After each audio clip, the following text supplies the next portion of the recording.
Hello, my name is Steve. People often think I'm lost. They do. I go to the checkout at Tesco, and then when they give me my change, they give me a compass as well. I don't want that. I want the school vouchers. No, mate, you ain't getting those. You're getting a Tesco company compass, yeah? It ain't a moral compass, it's a physical one. And that is just to, so you can find your way to B&Q after this. And that happens all the time. People think that I'm lost. They come up to me in the street and they say, do you need some help? Do you need to go from A to B? Where are you bimbling to now, Grandad? I ain't lost, I bimble, therefore I am. It doesn't help, you know, it doesn't help that I don't shave properly, and I always got a little bit of stubble at the corner of my mouth here, basically, so I walk along, well, licking it, you know, like that. Don't know why. It's comforting, isn't it, basically? A little bit of stubble licking, yeah. You should try it. No, really, you should. And then, of course, people look at me, and I'm there thinking, they're looking at me because they must think I'm famous. No, mate. You're famous for looking like you don't know what fucking planet you're on.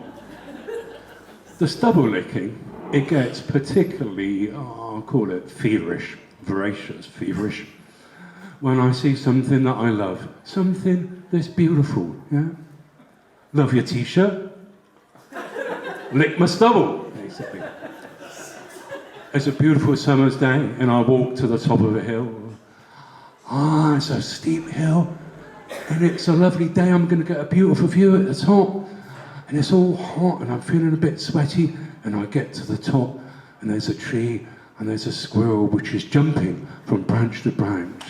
Oh, isn't that nice? Yeah, officer, I'm watching a squirrel. So I bet you think, you're wondering what's in my bag, aren't you? Yeah? How you doing? Yeah? You doing all right? Okay. I've been reading up on conspiracy theories, and it has come to my attention that the world is ruled by lizard people. So just to make sure that this is a safe space, I have in my bag a lizard people detector. So if you like to stick out your tongues and if you're lizards, you will be detected and probably summarily ejected through said window, actually. A little bit of movement in your mouth, yeah. Just imagine that we were going to a restaurant, a fine dining restaurant, and you were feeling adventurous, just imagine. Should I order you vegan chicken avec pomme frites cooked 10 times, or a plate of juicy house flies? Neither. I think probably juicy house flies myself, basically. So you can look after yourself. Are you prepared to defend our nation against the onslaught of the lizard people? Yes. He is. What a good man. Give him a round of applause. He's a lizard fighter. We've had to fight them at every opportunity, haven't we? We've been battling them lizards since time immemorial. We were battling at the Battle of Hastings, the Battle of Agincourt. All them battles beginning with A. And one day, we will fight them at the Star of Alpha Centauri. Liz Truss is a lizard truss. Tom Daley, he's a fish.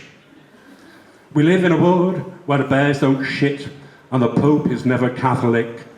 They never ever put a man on the moon. And Frank Sinatra faked his croon. And Tom Daley is just the fish. I've been told to talk to you about things that I hate. What I really hate are the lack of emoticons in social media. Where is the emoticon? I ask you, where is the emoticon if you post on social media a bit of misinformation which contains a little pie chart made of statistics made up from your head and no one else, and then a patronising caption. Yeah, and what's the other word that I'm looking for? I forget. But it's really fucking horrible, isn't it, basically? So, where is the wanker emoticon for that? And that's the angry bit of my act over and done with. Anyway, I was walking, I was in my car, and I parked my car the other day, and I got out, and I pressed the key fob, and I said, "That's how they do things in Mesopotamia." I have no idea why. Perhaps it was because I'm reincarnated. Any of you lot been reincarnated? I've got a friend that he says, in a previous life, he was an insurance salesman. And in his current life, he's an insurance salesman. He shouldn't have bothered, then, should he, really? I wrote a joke about rimming. Bit too tongue-in-cheek for me. Thank you very much. That probably means I was probably a comedian in a previous life. Anyway, so, yeah. See, the thing about reincarnation is it fucks up your bucket list, doesn't it, basically? And I'm really competitive about my bucket list. Swim the Eiger, climb the barrier reef. Climb the Eiger, swim the barrier reef. Conquer teeth. You don't conquer teeth, do you? You conquer grief and you keep all your teeth. Do something kinky in a bar in Helsinki. My bucket list is bigger than yours. I'm so competitive with my bucket list. If, however, you can't get reincarnated, what you've got to look forward to is you hope that your descendants, they invent a time machine. And then they can invite you back for a party, yeah? Or maybe even bring you to the Time Traveller's Disco, where you'll be able to dance with lots of famous dead people. Welcome to the Time Traveller's Disco. I've got a glittery ball and a load of interesting deceased people. Dance with Mr. Einstein, bring your quantum now. Dance with Mr. Gandhi, bring your sacred cow. Shimmy Mr. Wordsworth, your rhyme will be a thrill. Bring your lonely clouds, bring your host of daffodils. Anybody want to come to disco with me? Yeah, thank you very much. Imagine that if talk show hosts, they had time machines. Think of the guests that you could get. Graham Norton, yeah. He sucked John Lennon through the time tunnel. That'd be fantastic, wouldn't it, basically? Well, it would do. I'd like that. Yeah. What am I going to do now? Oh, yeah. Right. I've got a new partner. Yeah. Very nice new partner. Do you know what they do? And you should close your ears if you're sensitive about this. They moan in bed. Yeah. Ooh. And I'm there, all anticipating like, and then they start to moan in bed. I can't stand teen days.